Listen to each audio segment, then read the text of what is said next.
পাণ্ডবান নির্জলা একাদশী জ্যৈষ্ঠ মাসের শুক্লপক্ষের একাদশীকে পাণ্ডবান নির্জলা একাদশী বলা হয় এবং এই একাদশীর দ্বিতীয় নাম হল ভীমসেন একাদশী।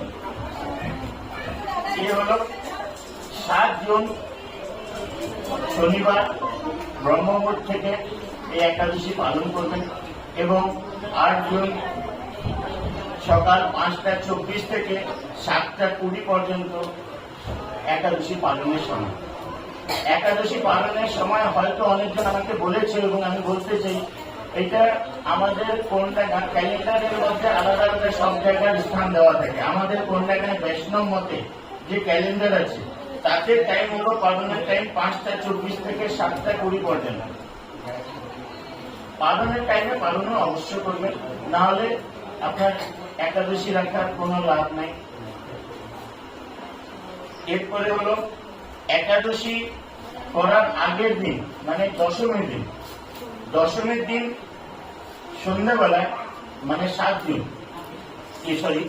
একাদশী 6 জুন দশমীর দিন 6 জুন সন্ধ্যাবেলায় আপনারা সংকল্প নেবেন ঠাকুরের কাছে বসে যে আমি এই নির্জলা একাদশী করতে চাই, তাতে আমার যদি কোনো ভুল ত্রুটি হয় ক্ষমা করে দেবেন এবং নির্জলা থাকার জন্য ভগবান আপনার কৃপা চাই যাতে আমি এই নির্জলা একাদশী সুস্থভাবে পূর্ণ করতে পারি।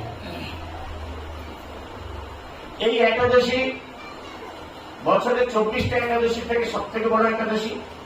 23টা একাদশী যদি কেউ নাও করে, 23টা একাদশী খুব মহত্বপূর্ণ কথা।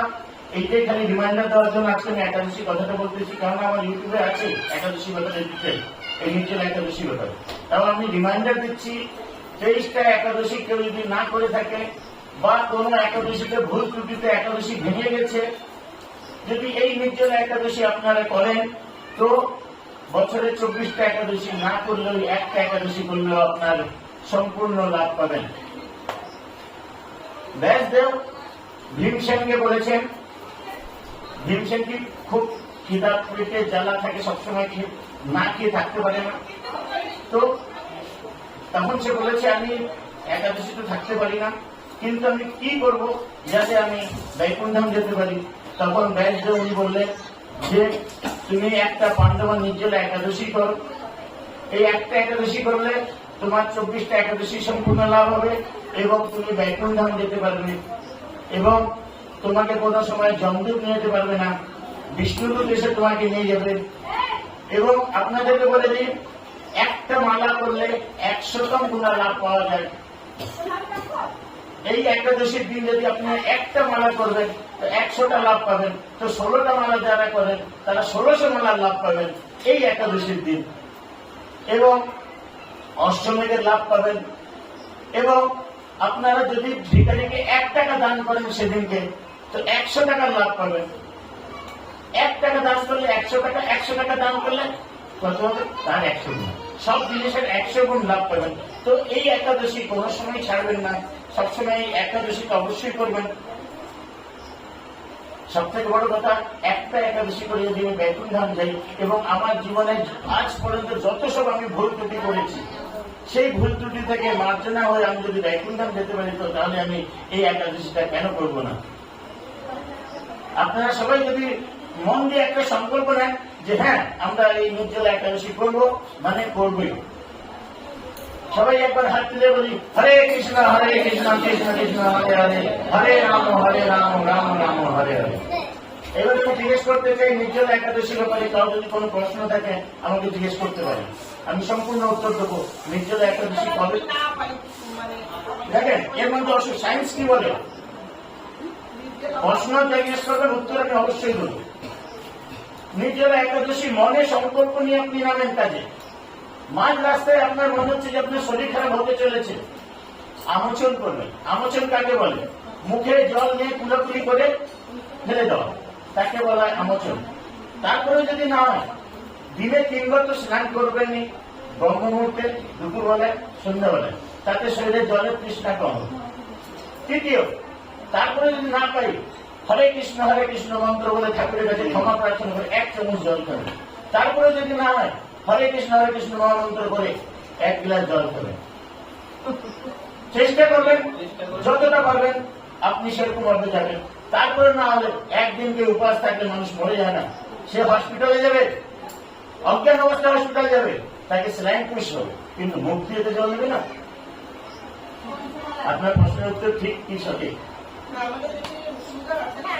কোন অসুবিধা নেই, ওষুধ খান, জল খান, মনে সংকল্প নিয়ে চলে, যতটুকু হয় আমি চেষ্টা করবো, না পারবেন খেয়ে নেবেন ওষুধ। আর কেউ জিজ্ঞেস করে আছে কিছু প্রশ্ন? নির্জলা একাদশী ব্যাপারে কিচ্ছু না, জল লাগলো আর কিচ্ছু না।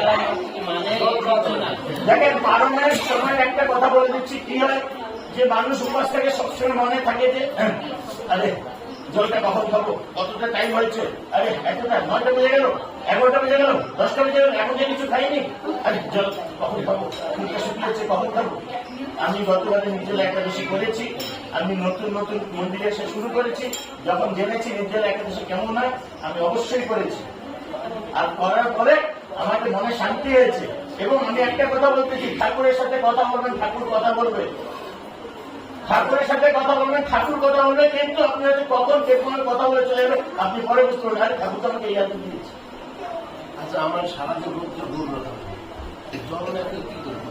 বাস চেষ্টা করেন, ঠাকুরের নাম নেন, প্রথম দিন সংকল্প নেন যে ঠাকুর আমার সাহায্য করো, আমি তোমার সাথে আছি, তুমি আমার সাথে করো, আমি তোমার সেবা দিচ্ছি, আমি এক দাসী, একাদশী মানে এক দাসী, ঠাকুরের একলা দাসী আছে। আপনি ঠাকুরের সেবা দিচ্ছেন আর ঠাকুর বাধ্যগত আপনার সাহায্য দেবে, 100% দেবে। আমি বলে যাচ্ছি 100% দেবে।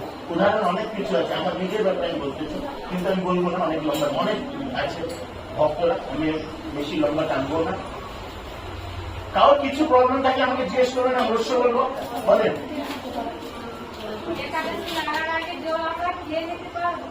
আপনাকে সুন্দর একটা কথা বলবো, আবার সায়েন্স নিয়ে কথা বলবো। ভোর 4টার সময় ব্রহ্মমুহূর্ত থেকে আপনাদের একাদশী শুরু হচ্ছে। ORS এর প্যাকেট 2টা রাখবেন, ORS এর প্যাকেট।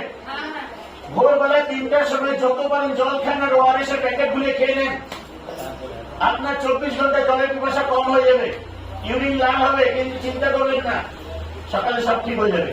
হ্যাঁ, পালনের পরে আপনারা কিন্তু এত সময় ধরে আমি উপাস আছি গটগট করে জল খাবেন না, বা আমের রস মিলিয়ে খেয়ে নেবেন না, এরকম ভুল কোনো সময় করবেন না।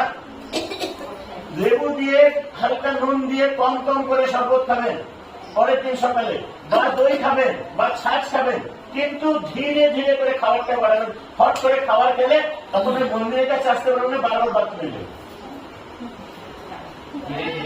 আর কারো কিছু প্রশ্ন থাকলে উত্তর দেবো।